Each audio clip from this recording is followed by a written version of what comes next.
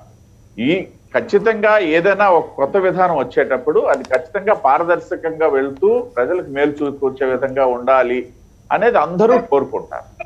ఇప్పటికి 2 విధానాలు ఫెయిల్ అయినటువంటి విషయాన్ని ఇక్కడ నేను గుర్తు చేస్తూ 3వ విధానం కూడా ఫెయిల్ అవడానికి 3 ప్రధాన కారణాలు కనబడుతున్నాయి. ఒకటి, సరే కంపెనీలో గంగాధర్ శాస్త్రి గారు ఇండిపెండెంట్ డైరెక్టర్ అవన్నీ పెద్దలు తిలక్ గారు చెప్పారు, నేను వాటి జోలికి పోదలుచుకోలేదు. బట్ కంపెనీ తాలూకా అస్తిత్వం ఇక్కడికి వచ్చిన మాట. కంపెనీ అనేది అంత పొటెన్షియల్ ఉన్నటువంటి కంపెనీ కాదు, అది ఒక రకంగా దివాళాకి దగ్గరగా ఉన్నటువంటి కంపెనీగా ఇవాళ వార్తలు వస్తున్నటువంటి విషయం. దాని గురించి కూడా కొంత క్లారిటీ రావాల్సినటువంటి పరిస్థితి. రెండవ విషయంకి వచ్చేసరికి ఏదైతే ఈ ఇసుక విధానంలో ధర పెంచడం జరిగింది, మొన్నటి వరకు 350 రూపాయలు టన్ను ఉన్నటువంటిది ఇవాళ 475 రూపాయలు చేయడం జరిగింది. అసలు ఎందుకు పెంచాల్సి వచ్చింది? ఇప్పుడు అవసరం ఏమొచ్చింది? పెంచాల్సిన అవసరం ఏమొచ్చింది? ఒకటి, అదే నేపథ్యంలో పెంచినటువంటి ధరతో ఇవాళ బలహీన వర్గాల వారు ఇల్లు కట్టుకోవాలన్నా లేకపోయినట్లయితే సరే వ్యాపారస్తులు రియల్ ఎస్టేట్ రంగము దానికి సంబంధించి దీంట్లో ఎక్కడ అడ్రస్ చేసినట్టు కనబడట్లే. వాళ్ళకి వీళ్ళకి ఒకటే విధానంలో ఒకే రకంగా వెళ్లే పరిస్థితి కనబడుతుంది. వదిలేద్దాం, రియల్ ఎస్టేట్ రంగానికి సంబంధించి వదిలేద్దాం. కానీ ఏదైతే మధ్య తరగతి కింది తరగతి ప్రజలు గృహావసరాల కోసం తీసుకోవాల్సింది, సరే ఏదైతే జగనన్న గారి కాలనీలకు సంబంధించి దానికి ఏదో ఇస్తామంటున్నారో అది కూడా పక్కన పెడితే మరి మధ్య తరగతి వాళ్ళు ఈ విధానంలో లబ్ధి పొందడానికి ఎంతవరకు వాళ్ళకి గతంలో ఉన్నటువంటి అనుభవాల నుండి బయటపడడానికి ఎంతవరకు అడ్రస్ చేశారనేసి అంటే కొంత సంశయాత్మకమైనటువంటి విధానమే కనబడుతుంది. మూడోదండి ఇక్కడ గమనించాల్సింది, ఏదైతే ఈ ట్రాన్స్పోర్టేషన్ విషయం దగ్గరికి వచ్చేసరికి 2 విధానాలు వచ్చి ఇచ్చారు. ఎవరి ట్రాన్స్పోర్ట్ వాళ్లే తీసుకెళ్లొచ్చు అన్నారు. ఇక్కడ గమనించాల్సింది ఏంటంటే సాధారణంగా ఇంకోటి చెప్పారు, ఏదైతే నదీ తీర ప్రాంతంలో ఉన్నటువంటి వాళ్ళు ఎడ్ల బండ్లతో తీసుకొని వెళ్ళొచ్చు అని చెప్పేసి, అది గతంలోనూ ఉంది, ఇప్పుడు కూడా కొనసాగుతుంది. అయినప్పటికీ ఎడ్ల బండికి ఎంత వసూలు చేస్తున్నారు అది బహిరంగ రహస్యం. కానీ చాలా ప్రాంతాల్లో దగ్గర ప్రాంతాల్లో ఎడ్ల బండ్లకు బదులు ఇవాళ ఎడ్ల బండ్లు కూడా తగ్గిపోయాయి, ట్రాక్టర్లతో తీసుకెళ్లే విధానం ఒకటి ఉంది. దానికి సంబంధించి ఇందులో ఎక్కడ అడ్రస్ చేసినట్టుగా కనబడతా. మెయిన్ ఏంటంటే ఇక్కడ ప్రాబ్లము ఏదైతే రీచ్ దగ్గర మన సొంత వాహనం తీసుకెళ్తే అక్కడ ఉన్నటువంటి రేటుకి దాన్ని తీసుకెళ్తారని చెప్తున్నారు. అదే సందర్భంలో ఏ నియోజకవర్గంలో ట్రాన్స్పోర్ట్ తో కలిపి ఎంత అనేది నిర్ణయిస్తామని కూడా చెప్తున్నారు. అంటే కాంట్రాక్టర్ ఏదైతే ఈ జేపీ పవర్ సంబంధించినటువంటి వెహికల్స్ అక్కడ ఉంటే వాటి ద్వారా పంపించేటప్పుడు అట్లా కాదు, ఒకవేళ సొంత ట్రాన్స్పోర్ట్ లేకపోతే ఆల్టర్నేటివ్ గా వాళ్ళ కంపెనీ వాళ్ళది పెట్టారు. అది కావాలంటే తీసుకోవచ్చు, వాళ్ళది వాడుకోవచ్చు, లేదంటే సొంతంగా తీసుకెళ్లిపోవచ్చు కదా. ఎగ్జాక్ట్లీ నేను చెప్పేది కూడా ఈ విధానం ఎంత వరకు సక్సెస్ అవుతుంది అంటే ఆల్రెడీ అట్లా కాదు వెహికల్స్ కి ప్రాధాన్యత ఇస్తూ మనం చూసామండి గతంలో కూడా. సొంత వెహికల్స్ కి ప్రాధాన్యత ఇస్తూ నేను తీసుకెళ్లే వెహికల్ కి ప్రాధాన్యత ఎందుకు ఇస్తాడు అనేది కూడా ఇక్కడ డౌట్. ఓకే, మీరు జెన్యున్ పాయింట్ చెప్పారు, కరెక్టే. కానీ గతంలో గవర్నమెంటే ఇంటికి సరఫరా చేయడం అది పెద్ద సమస్య అయ్యి అది మీరే చెబుతున్నారు కదా అంత సక్సెస్ఫుల్ కాలేకపోయిందని. ఆ నేపథ్యంలో ఇప్పుడు ఇతరుడి మళ్ళీ గతంలో జరిగినట్లుగా ఈ రేటు ఫిక్స్ అయిపోయిన తర్వాత వాళ్ళు లారీలు పెట్టుకుని తోలుకెళ్తారు కదా, ఎవరు కావాలంటే వాళ్ళకి వెళ్తుంది కదా. అప్పుడు రేటు కూడా ఫిక్స్ చేస్తారన్నారు కదా, ఇన్ని కిలోమీటర్లకి ఇంత తీసుకోవాలని. అదే సార్, నేను అదే 3వ పాయింట్ లో నా తాలూకా నేను డౌట్ వ్యక్తపరిచేది ఏంటంటే, ఏదైతే కాంట్రాక్టర్ తన విధానానికే తన అనుకూలంగా ఉంటాడు తప్పిస్తే నేను వెహికల్ పట్టుకెళ్తే నాకు అనుకూలంగా పనిచేస్తాడు ఆ రేవులో అని చెప్పేసి గ్యారంటీ లేదు. అంటే కంప్లైంట్ చేయొచ్చు కదా. ఏదైతే నేను ఇవాళ వచ్చినటువంటి ప్రభుత్వాన్నే కాదు గత ప్రభుత్వం దగ్గర నుండి చెప్పడం జరిగింది, ఇసుక విధానం సరైన పద్ధతుల్లో లేని వల్ల ఇవాళ ప్రత్యేకించి రాష్ట్రంలో భవన నిర్మాణ కార్మికులు భవన నిర్మాణ రంగం ఎదుర్కొంటున్నటువంటి ఒక సంక్షోభ దిశ నుండి ఈ విధానం గట్టెక్కించే విధంగా అయితే కనబడట్లేదు. కాబట్టి ఇది మేము కూడా భారతీయ జనతా పార్టీ కూడా ఈ విధానాన్ని వ్యతిరేకిస్తున్నాము. దీన్ని పునఃసమీక్షించి ఆమోదయోగ్యమైన సాధారణ మానవుడు ఇసుక ఇంత నిల్వలు ఉన్నటువంటి రాష్ట్రం మరొక దగ్గర లేదండి. Right, ఇంత right. నిల్వలు అక్కడి నుండి Okay, తీసుకుంటే చంద్రశేఖర్ గారు కూడా మాట్లాడిన తర్వాత మళ్ళీ మాట్లాడుదురు కానీ. గోదావరి, కృష్ణ, పెన్నా మా జిల్లాలో తీసుకున్నటువంటి 5 నదుల్లో ఇసుక లభ్యం ఉన్నటువంటి పరిస్థితుల్లో ఇసుక Okay. బంగారం అయిపోయినటువంటి నేపథ్యంలో ఈ విధానం కూడా లోపభూయిష్టమైందే. Right. ఈ కంపెనీ విషయాలు Okay. ఇవన్నీ కూడా ఇంకా Okay. బయటికి రావాల్సి ఉంది. కాబట్టి భారతీయ జనతా పార్టీ కూడా ఈ విధానాన్ని Right. మేము వ్యతిరేకిస్తున్నాము. Right, okay. చంద్రశేఖర్ గారు ప్యానెల్లో ఉన్నటువంటి పెద్దలు, నమస్కారం. కేఎస్ఆర్ గారు, మీ అందరికీ నమస్కారం అండి. నమస్కారం. సార్, ఈ విషయాన్ని 2-3 కోణాల నుంచి మనం పరిశీలన చేయాల్సిన అవసరం ఉంది. ఒకటి, ఇసుక సరఫరా, లేకపోతే ఇసుక అమ్మకడం, లేకపోతే ఇసుకని సేకరించడం, స్టాక్ పెట్టడం, రవాణా చేయడం అనేటువంటి ఈ ప్రక్రియ ఇది విధిగా తప్పనిసరిగా ప్రైవేటు వాళ్ళ ద్వారానే జరగాలన్నా, ప్రభుత్వం ఇది సక్రమంగా ప్రజానుకూలంగా ప్రజలకు ఉపయోగపడే పద్ధతుల్లో చేయలేదా అనేటువంటిది ముందు మనం ఒక అభిప్రాయానికి రావాలి. ఈ అభిప్రాయానికి వచ్చేటప్పుడు నేను మీకు మనవి తెలుసుకున్నది ఏమిటంటే, 2020 సంవత్సరంలో తెలంగాణ ప్రభుత్వానికి కేంద్ర ప్రభుత్వం ఒక సర్టిఫికేట్ ఇచ్చింది. ఇసుక పాలసీ అనేటువంటిది తెలంగాణ ప్రభుత్వం చాలా బ్రహ్మాండంగా నిర్వహిస్తున్నది, దాన్ని మిగతా రాష్ట్రాలు కూడా ఫాలో అయితే మంచిగా ఉంటుందని చెప్పి వాళ్ళు ఒక సలహా కూడా ఇవ్వడం జరిగింది. ఈ సందర్భంగా మన యొక్క సబ్ కమిటీ ఏదైతే ఫార్మ్ అయిందో, మినిస్ట్రియల్ సబ్ కమిటీ, తెలంగాణకు ఉన్నటువంటి, కర్ణాటకకు ఉన్నటువంటి, లేదా తమిళనాడులో ఉన్నటువంటి, మన చుట్టుపక్కల ఉన్నటువంటి రాష్ట్రాల్లో ఉన్నటువంటి ఇసుక విధానాన్ని వారు సమగ్రంగా పరిశీలించినట్టుగా తోచదు. దీనికి ఉదాహరణ ఏమిటంటే, ఒక విషయం మనం చేయాల్సింది ఏంటంటే, 10 సంవత్సరాల పాటు 2014 వరకు, అంతకుముందు 10 సంవత్సరాలు కాంగ్రెస్ పార్టీ అధికారంలో ఉన్నటువంటి పీరియడ్లో 10 సంవత్సరాల్లో ఆ ప్రభుత్వానికి రాయల్టీ కింద కేవలం 39,56,00,000 మాత్రమే వచ్చినాయండి 10 సంవత్సరాల పీరియడ్. అదే 2014 నుంచి 2021 ఫిబ్రవరి వరకు తెలంగాణ ప్రభుత్వానికి దీని మీద వాళ్ళకి దాదాపుగా 2,221 కోట్ల రూపాయలు వారు ఆదాయాన్ని సమకూర్చుకున్నారు. వారు తెలంగాణ వాళ్ళ యొక్క మన డిఎంసి తోటి, వాళ్ళు ఎండిసి తోటి వాళ్ళు నిర్వహిస్తూ ఉన్నారు. ఇంకా దాంట్లో కొన్ని లోపాలు ఉన్నాయి, దాంట్లో కొన్ని ఇబ్బందులు ఉన్నాయి, దాన్ని సరిచేయాల్సినటువంటి అవసరం ఉన్నది, దాని మీద విమర్శలు ఉన్నాయి.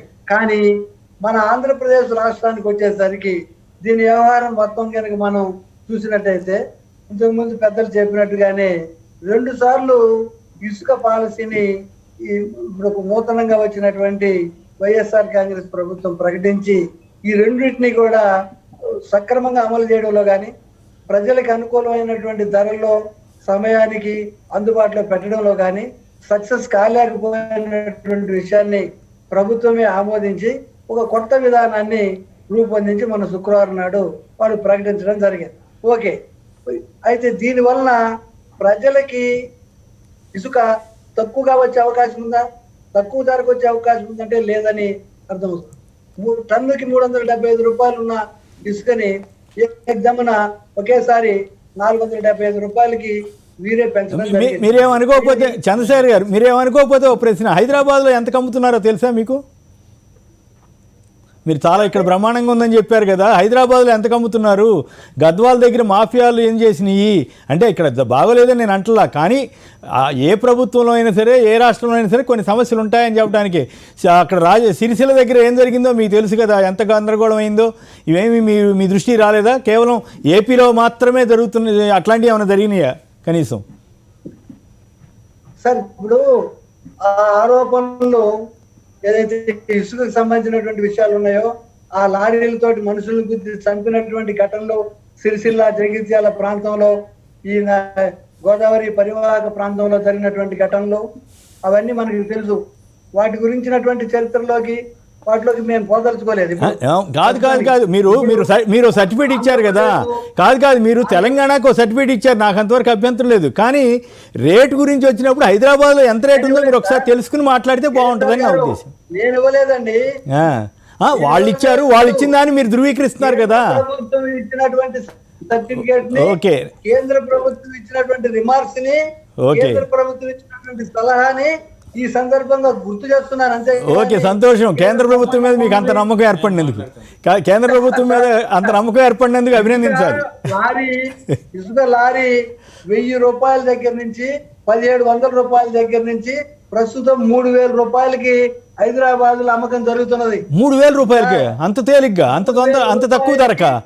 అంత తక్కువ ధరకు జరిగితే నిజంగా అభినందించాల్సిందే. కానీ అది మీరు 13,000 to 14,000 ఎంత? 13,000. ఇంకా ఆ మాటకు వస్తే ఇంకా సార్ మెట్రిక్ టన్ను 900 రూపాయలు చొప్పున అమ్ముతున్నారు సార్ తెలంగాణలో. 10 మెట్రిక్ టన్నుల కెపాసిటీ ఉన్నటువంటి పెద్ద 14 టైర్లు ఉన్నటువంటి లారీకి సంబంధించినటువంటి దాంట్లో 14,000, 15,000 టన్ను ఎంత పడింది సార్? 900 రూపాయలు టన్ను పడింది సార్. అప్పుడు ఇక్కడ తెలంగాణలో ఉన్న రేటు టన్ను రీటైల్ గా 900 రూపాయలకి తక్కువ లేకుండా ట్రాన్స్పోర్ట్ ఛార్జీల అదనంతో. సార్ చంద్రశేఖర్ ఒక్క నిమిషం మీకోసమే అంటే సబ్జెక్టు మళ్ళీ మారిపోద్ది. మీరు అన్నదానికి ఒక్క మాటే చెప్తా. తెలంగాణలో ప్రస్తుతం మెట్రిక్ టన్ను 900 రూపాయలు ప్లస్ బాడుగా అదనం, లారీ బాడుగా అంతా కలిపి ఒక పెద్ద లారీకి 13,000 రూపాయలు పైచులకు పడుతుంది, ఒక 10 టన్నులు దానికి. సార్ ఇది కరెక్ట్ కాకపోతే మీరు ఎంక్వైరీ చేసుకోండి. మేము చెప్పేది పారదర్శక విధానం ఆంధ్రప్రదేశ్ లో ఉందనే దాన్ని అభినందించడానికి మీకు మొహమాటం అనేక విషయాల్లో. సార్ ఒక్క నిమిషం. కేంద్ర ప్రభుత్వం ఇచ్చిన కితాబును గురించి ఇంత బాగా చెప్పిన చంద్రశేఖర్ గారు సిపిఐకి చెందినవారుగా లేదా ఆ సానుభూతి పరుడుగా చూసినప్పటికీ కేంద్ర ప్రభుత్వం అవలంబిస్తున్న విధానాలు ఏ విధంగా ఉన్నాయి మీకు తెలుసు. ఈ రోజు ప్రైవేటీకరణ కోసం ఏం చేస్తున్నారో తెలుసు. అది సపరేట్ అంశం కాబట్టి దాని లోతుల్లోకి పోను. కేంద్ర ప్రభుత్వం ఇచ్చే సర్టిఫికేట్ కోసం పనిచేయాల్సిన అవసరం రాష్ట్ర ప్రభుత్వాలకు లేదు. రాష్ట్ర ప్రభుత్వం ఖచ్చితంగా ప్రజల బాగోగులు చూసుకోవాల్సిన బాధ్యత ప్రజలు ఇచ్చిందని నిర్ద్వందంగా ఖచ్చితంగా అమలు చేస్తున్న ప్రభుత్వం. ఆ విధంగా కితాబును అందుకునే ప్రభుత్వం ఆంధ్రప్రదేశ్. ఓకే, చంద్రశేఖర్ గారు మీరు మాట్లాడండి దయచేసి. చంద్రశేఖర్ గారు కౌంటర్ ఆర్గ్యుమెంట్ చేసేటువంటి పద్ధతిలో నేను మాట్లాడదలుచుకోలేదు సార్. డిబేట్ అంటే అంతే sir. Debate it is a debate. చెప్పండి, ఆయన చెప్పదలుచుకుని మీరు చెప్పదలుచుకుని చెప్పండి సార్. మీరు చెప్పదలుచుకుని చెప్పండి. ఒకే వర్షన్ బాగూడదు కదా డిబేట్ అంటే. ఓకే, చెప్పడం ఆ లెక్కకు వస్తే ఇప్పుడు ప్రైవేటీకరణ, విశాఖ ఉక్కుని ప్రైవేటీకరణ చేసినందుకు కేంద్ర ప్రభుత్వాన్ని దుమ్మెత్తి పోస్తా ఉన్నాం కదా. ఆంధ్రప్రదేశ్ రాష్ట్రంలో ఇసుకని ప్రైవేటీకరణ చేసినందుకు మిమ్మల్ని కూడా మీరు దుమ్మెత్తి పోసుకోవాలి కదా. చేస్తున్నారు కదా. సీఎం రామకృష్ణ గారు చేస్తున్నదే కదా మీరు చేస్తున్నది. కొత్తగా ఏం చేస్తున్నారు? రామకృష్ణ గారి విధానం అదే కదా. పేరుకి ఎర్ర కండువా భుజాన వేసుకున్నారు కానీ ఎల్లో కండువాలు ఎప్పుడో కలిసిపోయారు ఆయన. వ్యక్తిగతంగా సార్ వ్యక్తిగతంగా సార్ రామకృష్ణ గారి గురించి మొహమాటం లేకుండా నిజమే చెప్తాను నేను. ఆయన తెలుగుదేశం పార్టీకి మరీ ముఖ్యంగా చంద్రబాబు నాయుడు గారికి రైట్ హ్యాండ్ గా మారారు, అనుబంధ కార్యకర్తగా మారాడు ఈ రోజున. వద్దులేదు, అది సబ్జెక్ట్ కాదు, అది అక్కర్లేదు. ఓకే, చంద్రశేఖర్ గారు మాట్లాడండి. ఇప్పుడు వారికి ఒక డాక్టరేట్ అవసరం అయితే జగన్మోహన్ రెడ్డి గారికి సిఫారసు చేయండి, వారికి ఒక డాక్టరేట్ ఇస్తారు. వాళ్ళు దానికి మనకేం అభ్యంతరం లేదు, మనం అందరం కూడా చప్పట్లు కొడదాం. పాయింట్ అది కాదు. ఇసుక విధానానికి సంబంధించి తమరు చర్చ పెట్టారు. ఆ ఇసుక విధానానికి సంబంధించి ప్రజాపక్షం నుంచి మనం మాట్లాడుతున్నాం. ఇసుక 375 రూపాయలు యూనిట్ ఉన్న దాన్ని ఇప్పుడు 475 రూపాయలు చేసి 100 రూపాయలు పెంచడంలో ప్రజలకి అది సౌకర్యంగా ఉన్నదా, అసౌకర్యంగా ఉన్నదా, లేదా అనేటువంటిది ఒక అంశంగా నేను మీ ముందు తీసుకురాదలుచుకున్నా. ఇంకోటి ఏంటంటే ఇప్పుడు ఏపీఎండిసి తోటి వీళ్ళు ఒక అగ్రిమెంట్ కి రావడం జరిగింది. అంటే ఏపీఎండిసి ఎందుకు దీన్ని ఇసుకని ఇదే పద్ధతుల్లో ఇదే rules regulations terms and conditions పెట్టి రీచ్ల దగ్గర వాళ్లే సప్లై చేసేదానికి ఎందుకు చొరవ తీసుకోలేకపోయారు?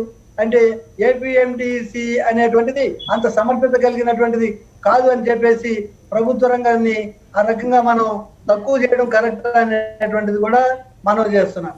పోతే ఇప్పుడు బండ్ల మీద తోలకపోయే వాళ్ళకి ఫ్రీగా ఇస్తారని చెప్తున్నారు.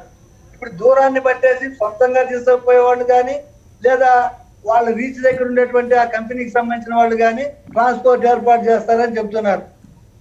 ఈ ట్రాన్స్పోర్ట్ ఏర్పాటు చేసే దాంట్లో ఈ లారీ కార్పొరేషన్స్, లారీ అసోసియేషన్స్ లేకపోతే లారీ ఏర్పాటు చేసే సప్లై చేసే ట్రాన్స్పోర్ట్ చేసేటువంటి వాళ్ళు ఎవరైతే ఉన్నారో దానికి ఎంత కలుపుతారు, ఏ రేట్ని కలుపుతారు, ఎంత దూరానికి ఎంత ఎక్కువ రేట్ అవుతుంది, ఇది ఎన్ని రీచ్లు ఉన్నాయి, ఆ రీచ్ నుంచి అక్కడ పోవడానికి అన్ని రీచుల్లో ఉండేటువంటి ఇసుక ఒకే క్వాలిటీలో ఉండదు సార్. క్వాలిటీ చేంజ్ అవుతూ ఉంటుంది.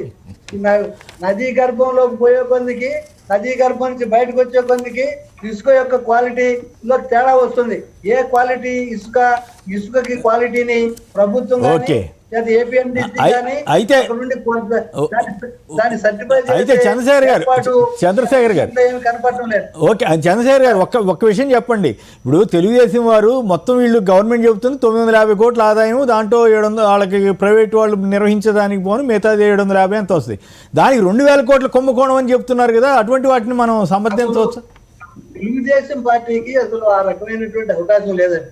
వాళ్ళ పతనం ప్రారంభమైందే ఇసుక నుంచి. ఆ అమ్మాయిని కొట్టి, ఆ ఎంఆర్ఓని కొట్టి ఇసుకలో కంపు చేసి చీఫ్ మినిస్టర్ గా కూడా ఆ అమ్మాయిని చివాట్లు పెట్టి వాటిని పొగిడి అంత చేసినటువంటి పరిస్థితుల్లో ఎమ్మెల్యేలకి ఎంపీలకి అదొక పెద్ద బిజినెస్ వ్యాపకం అయిపోయి పాపం ఆయన చంద్రబాబు నాయుడు గారు మీటింగ్ పెట్టి అందరూ మొత్తుకుంటున్నారయ్యా, ఇంక్లూడింగ్ ఈనాడు కూడా మనల్ని విమర్శిస్తుంది. ఎట్లానంటే కోట్లు పెట్టి గెలిచామండి, ఎట్లా సంపాదించుకోకపోతే ఎట్లా, నువ్వు ఇస్తావా అని చెప్పి అడిగానని కూడా పేపర్లో వచ్చింది.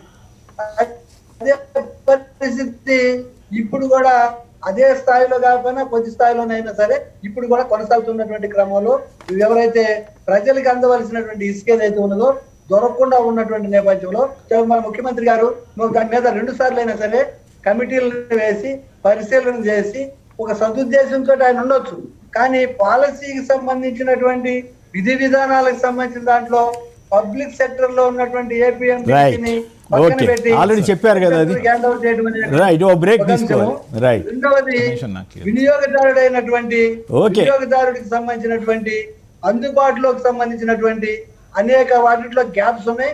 ఆ గ్యాప్స్ ఫిలప్ చేసే దాంట్లో ఈ చట్టంలో కానీ అగ్రిమెంట్ లో కానీ ప్రభుత్వం ప్రకటించినటువంటి విధానంలో కానీ ఇంకా చాలా చాలా ఖాళీలని పూరించాల్సిన అవసరం ఉంది.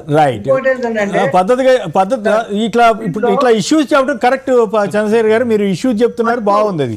అది ఆల్రెడీ ఇప్పుడు ఆ మిత్రులు తిరుపతిరావు గారు మొదటి వారిదేమో యూనిట్ నెంబర్ 1 లో ఉందండి. మొత్తం 3 యూనిట్లు ఉన్నాయి. యూనిట్ నెంబర్ లో ఉత్తరాంధ్ర ప్లస్ తూర్పుగోదావరి, యూనిట్ నెంబర్ 2 లోనేమో కోస్తా జిల్లాలు -2 నెల్లూరు తోటి కలిపి రాయలసీమ, మొత్తం 3 ఉన్నాయి. వీటిలో మనం చూస్తే మధ్యలో ఉన్నటువంటి కోస్తాలోనేమో 745 కోట్ల రూపాయలు చిల్లర, ఫస్ట్ దీంట్లో ఉన్న దాంట్లోనేమో 477 కోట్ల 50 లక్షలు. రాయలసీమ ప్రాంతంలో ఇసుక తక్కువ ఉంటది కాబట్టి అక్కడ 305 కోట్లు ఇచ్చారు. ఇచ్చినప్పుడు అది తీసుకున్నటువంటి అన్ని ప్రాంతాల్లో ఉన్నటువంటి అందరి వినియోగదారులకి రీచ్లు ఉండేటువంటి డిస్టెన్స్ ని బట్టి వినియోగదారుడు డిస్టెన్స్ ని బట్టి ధరలు మారిపోయేటువంటి అవకాశం ఉంటుంది. అలా కాకుండా అందరికి యూనిఫామ్ ధరని ట్రాన్స్పోర్ట్ చేసేదానికి ఇప్పుడు గతంలో మన ఆర్టీసీ బస్సులు కుతుకైపోయినాయి, పనికి రాకుండా పోయినటువంటి వాటిని మార్చి వాళ్ళు దీన్ని సరుకుల రవాణా కూడా కన్వర్ట్ చేశారు. దీంట్లో ఆర్టీసీని ప్రవేశపెట్టి ట్రాన్స్పోర్ట్ అనేటువంటి దాన్ని మళ్ళీ మాట్లాడొచ్చులేండి. వినియోగదారులకు ఇచ్చేటువంటి అవకాశం ఉన్నది.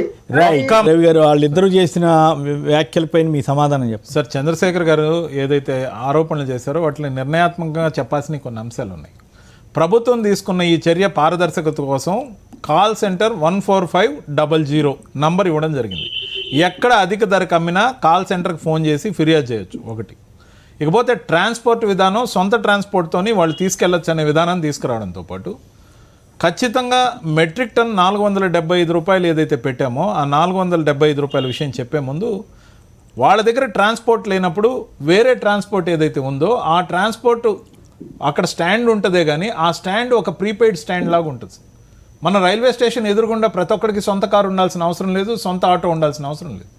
అదేవిధంగా ఆ టైంలో వాళ్ళ దగ్గర ఎవరికైతే వెహికల్ ఉండదో వాళ్ళు ఒక 10 మెట్రిక్ టన్నులో లేకపోతే 5-6 మెట్రిక్ టన్నులో బుక్ చేసుకుంటే దానికి సూటబుల్ వెహికల్కి ఎన్ని కిలోమీటర్లకి ఎంత ఇవ్వాలనేది ఒక ప్రీపెయిడ్ విధానం ద్వారా పారదర్శకంగా గవర్నమెంట్ ఆథరైజ్లో వాళ్ళు ఏ విధంగా ఒక ప్రీపెయిడ్ ఆటో ప్రీపెయిడ్ ట్యాక్సీకి పారదర్శకంగా పే చేస్తారో ఆ విధంగా పే చేస్తే వాళ్ళకి అక్కడికి డెలివరీ ఇవ్వడానికి అక్రమం అవినీతి లేకుండా ఏర్పాటు చేసిన ప్రభుత్వం ఇది. దాంతోపాటు ఏదైతే 475 రూపాయలు 375 రూపాయలు ఉన్న దాన్ని పెంచారు, ఇది కరెక్ట్ పద్ధతి కాదని నిర్మాణాత్మకమైన ఆరోపణ చేశారని భావిస్తున్నారు. ఇంకొక విషయాన్ని పరిగణలోకి తీసుకోలేదు చంద్రశేఖర్ గారు. గతంలో ప్రభుత్వమే ఆ మిషనరీకి సంబంధించి కానీ లేకపోతే ఆ సేకరణకు సంబంధించి కానీ అయ్యే ఖర్చుని ప్రభుత్వం భరించేది, అది ఖజానాకు భారంగా ఉండేది. ఈరోజు దాన్ని ఒక యావరేజ్ రేటుకి తీసుకొచ్చి ఆ 100 రూపాయల వెసులుబాటు ఏదైతే ఉందో ఆ ఖర్చు ప్రభుత్వ ఖజానా మీద పడకుండా కాపాడి ఆ హ్యాండ్లింగ్ ఛార్జెస్ వాళ్ళకి ఇవ్వడంతో పాటు వాళ్ళు 120 కోట్ల రూపాయలు పెర్ఫార్మెన్స్ గ్యారంటీ ఇవ్వడమే కాకుండా ప్రతి 15 రోజులకి ఏ విధంగా అయితే టార్గెట్ పెట్టామో 1 సంవత్సరానికి 2 కోట్ల మెట్రిక్ టన్నుల్ని వాళ్ళు అమ్మి పెట్టడానికి వీలుగా సేకరించాలని పెట్టామో ప్రతి 15 రోజులకు ఒకసారి ఆ యావరేజ్కి సంబంధించిన అమౌంట్ ముందుగానే ప్రభుత్వానికి సర్కార్ ట్రెజరీకి చెల్లించాలి సార్.